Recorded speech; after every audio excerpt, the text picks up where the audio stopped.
நீங்க வந்து இடர்கோசல்ல இருந்து உடனே எழுந்து நடக்கலாமா? இல்ல அப்டின்னா பாத்ரூம் போலாமா? அப்டின்னு கேட்டீங்கன்னா, தயவு செஞ்சு உடனே எழுந்து நடக்காதீங்க.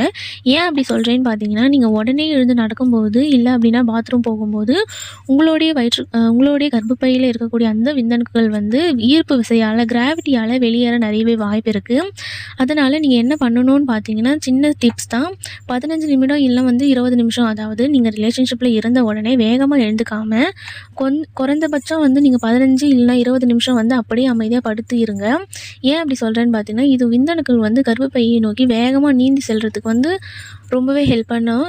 இந்த 15 நிமிஷம், 20 நிமிஷம் நீங்க படுத்திருந்தீங்க அப்படின்னா, இல்ல அப்படின்னா தலையணை டிப்ஸ் வந்து நீங்க ஃபாலோ பண்ணலாம். பில்லோ ட்ரிக் வந்து நீங்க ஃபாலோ பண்ணலாம்.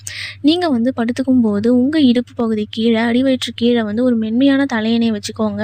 அது உங்களுடைய இடுப்ப வந்து லேசா உயர்த்தி வைக்கும். இதனால உங்களுடைய விந்தணுக்கள் கர்ப்பப்பையை நோக்கி செல்ல ரொம்பவே ஹெல்ப்ஃபுல்லா இருக்கும்.